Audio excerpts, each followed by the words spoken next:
बिस्मिल्लाहिर्रहमानिर्रहीम। अस्सलाम वालेकुम। मैं हूं doctor Saeed Afridi, consultant cardiac surgeon, Lahore.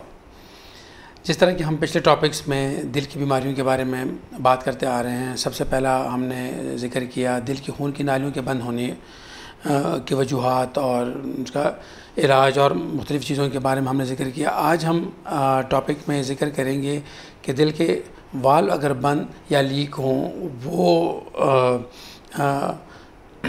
उसके बारे में हम आपको सारी इंफॉर्मेशन देंगे। नॉर्मली जो आम लोग होते हैं वो दिल की खून की नालियों को ही वाल्व कहते हैं। उनकी जब एंजियोग्राफी होती है तो वो हमारे पास आते हैं, डॉक्टर साहब मेरे तो 3 वाल्व बंद हैं। सबसे पहले तो ये बात बताना मुनासिब समझूंगा कि वो दिल की खून की नालियाँ होती हैं जिनको आप लोग वाल्व समझते हैं।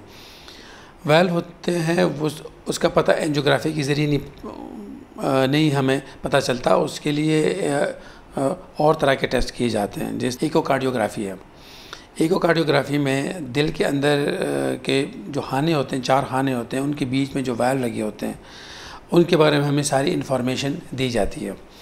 अब वो उन वाल्व के अंदर 2 तरह की बीमारी हो सकती है, या वो बंद हो सकते हैं या वो लीक हो सकते हैं।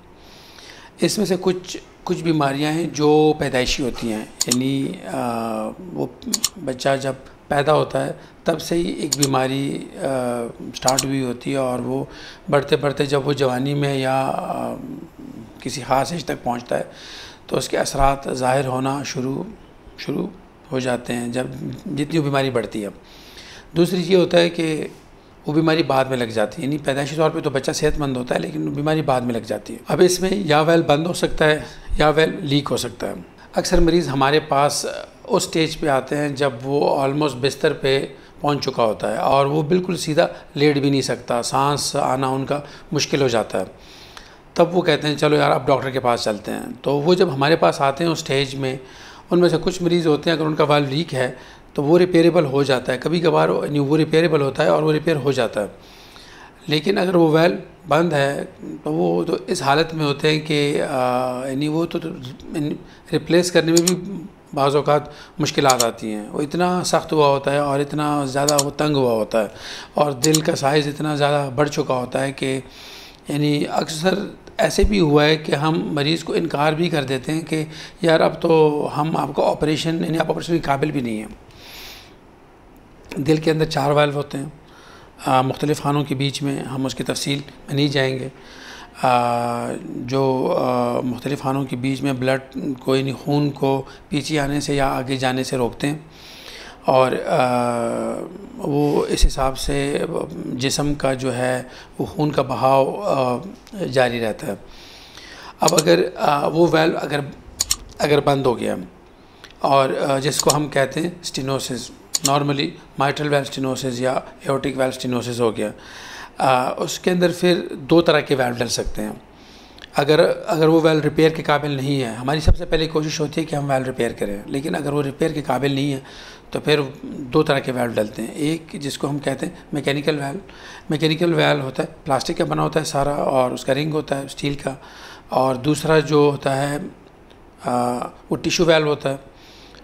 वो जानवर के दिल से या मुख्तलिफ़ इस तरह के टिश्यूज़ से बना होता है, वो हम लगाते हैं। अब दोनों के अंदर फ़र्क ये है कि एक के साथ वारफेरिन की गोली लेनी पड़ती है और दूसरे के साथ नहीं लेनी पड़ती। जो मैकेनिकल वाल्व है उसके साथ लाइफ टाइम आपने वारफेरिन की गोली लेनी है। अगर वारफेरिन की गोली नहीं लेंगे तो हो सकता है वो 5 दिन में 8 दिन में वो बंद हो जाए और आपको अस्पताल जाने का चांस भी ना मिले। लेकिन उसका फ़ायदा ये है कि वो अगर आप गोली लेते हैं और अगर आप नॉर्मल INR को मेंटेन रखते हैं, यानी जो खून का टेस्ट है जो डॉक्टर आपको बताता है कि 2 से 3.5 के बीच में रखना है, अगर वो आप उसके बीच में रखते हैं तो वो वाल्व कभी भी ख़राब नहीं होता और वो आपको कभी भी यानी दोबारा रिप्लेस करने की ज़रूरत नहीं पड़ती।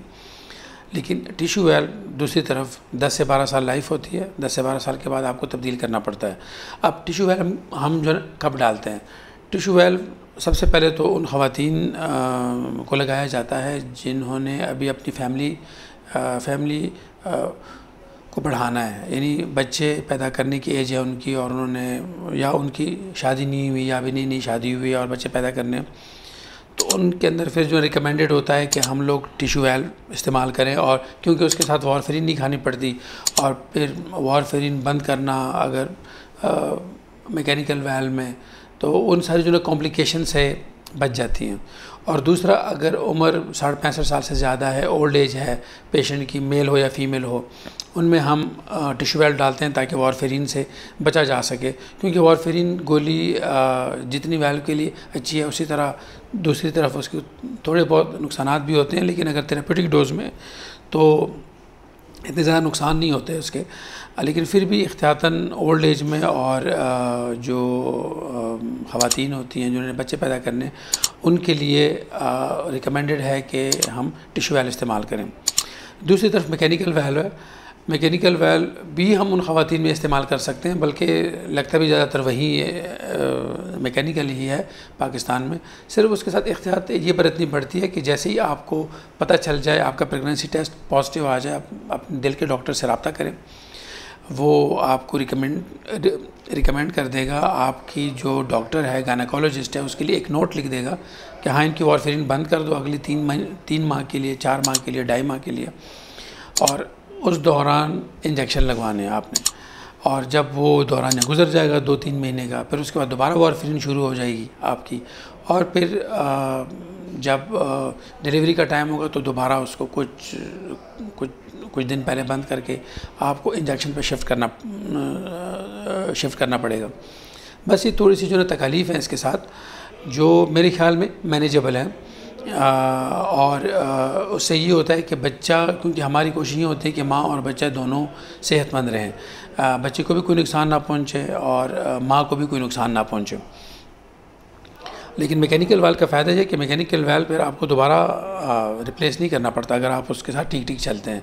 अगर आप उस वाल्व, यानी मैं तो हमेशा हर मरीज़ को कहता हूँ कि अपने उस वाल्व जो आपके अंदर हमने डाला हुआ है उसकी रिस्पेक्ट करें। उसकी रिस्पेक्ट इस शक्ल में की जाती है कि आपने अपना INR मेंटेन करना है 2 से 3.5 के बीच में, इसे नीचे भी नहीं लाना और इसे ऊपर भी नहीं लेके जाना। ख़ुद अपनी मर्ज़ी से दवाई की डोज चेंज नहीं करनी।